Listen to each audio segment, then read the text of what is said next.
wanasemekana hawana demokrasia.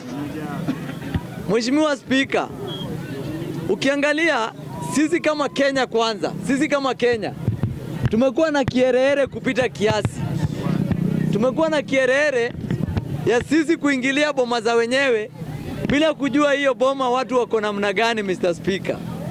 Ukiangalia Uganda, Mr. Speaker, Museveni ameshinda na 67%. Na Waganda wenyewe wameridhishwa na uongozi ya Museveni. Sisi ndio tunakaa tukisema Museveni ametawala Uganda zaidi ya miaka 40. Lakini Waganda hawana tatizo na hiyo. Mr. Speaker, juzi tulichochea watu wa Zimbabwe wakatoa rais wao wakisema ametawala kwa muda mrefu, Mr. Speaker. Lakini ilikuwa tu ni siasa yenye ilikuwa imewekwa na Mngereza kwa sababu huyo rais alikuwa anapigana na ushoga, na hiyo wakati utawala ya Amerika ilikuwa inataka ushoga ukue kwa njia juu. Sasa wakaamua kupigana na Mugabe. Leo tumeng'ang'ana kupigana na Museveni kwa sababu ya kutawala miaka 40, lakini hatukuwahi kuuliza kwa nini Queen Elizabeth ametawala zaidi ya miaka 50 na hatuna tatizo na yeye. Lakini leo Mwafrika akitawala zaidi ya miaka 10 tunaanza kusema ni mbaya. Hii ni kasumba tu tunatengenezewa sisi kwa akili zetu. Juzi Gaddafi aliletewa tatizo kama hiyo. Ati ametawala kwa muda mrefu, wakatengenezea siasa ya kumtoa mamlakani.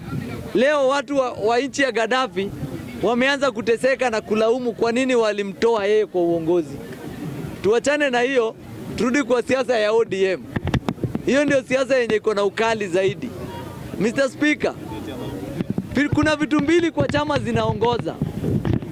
Moja inaitwa NEC, ambayo ODM wanaita Central Committee. Na kitu ya pili inaitwa NDC, yenye inaleta madelegate wote kwa nchi nzima, wanatengeneza uamuzi. Huyu mtu anaitwa Oburu amerithi ODM kutoka kwa ndugu yake anaitwa Raila Odinga. Tatizo na hiyo urithi ya ODM yenye Oburu wako nayo ni moja. Urithi ya Oburu Odinga alirithi kwa ndugu yake kinyume na urithi ya Kiafrika, kwa sababu huwezi rithi ndugu yako hata kabla hajaweko kwa mchanga, tayari umekimbilia mali yake. Hiyo ni urithi tofauti sana. Hiyo urithi ndio urithi ya Oburu Odinga. Hii pande moja ya ODMB ya hawa vijana na vuguvugu ya kina Babu Owino, hawa wana tatizo. Hawa wanauliza hivi, kama ODM mnataka kuchukua uongozi na kupewa uongozi, si tuitane NDC? Hawa wananchi wenye wako ODM wana delegate wenye walifanya grassroots. Hao delegate ndio wanaenda kwa NDC. Wakienda kwa NDC wakupatie jukumu, wakuridhikie sasa wewe ndio unawaongoza bila kupitia nyuma ya mlango. Hiyo ndio yenye ODMB inauliza. Na ODMB mimi naona wanauliza kitu ya utu uzima.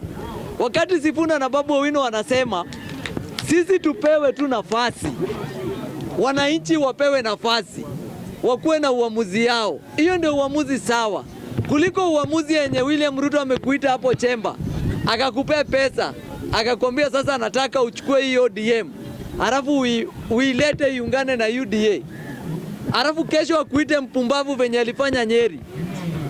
Si wewe utakuwa ni mpumbavu kabisa, kwa sababu anajua wewe tayari ashakununua.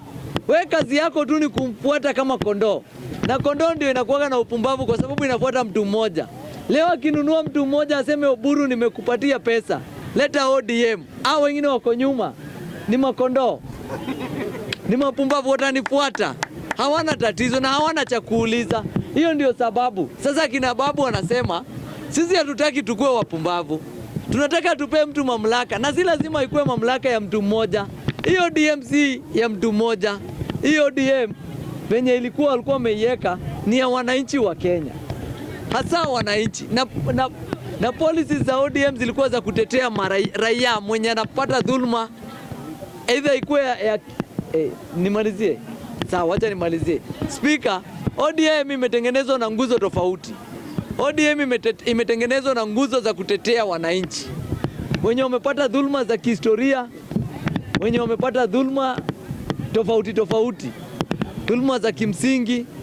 Hiyo ODM leo wako tayari kutetea watu, lakini sasa ni kama tayari ile chama yenye ilikuwa itetee watu tayari ishapigwa mnada, na wenye kuipiga mnada saizi wako na pesa mfukoni. Sasa ndio unaona hata rais anakuwa na kiburi ya kutusi hao wafuasi wa ODM, kwa sababu already ODM iko kwa mfuko yake. Ni hiyo tu, Speaker.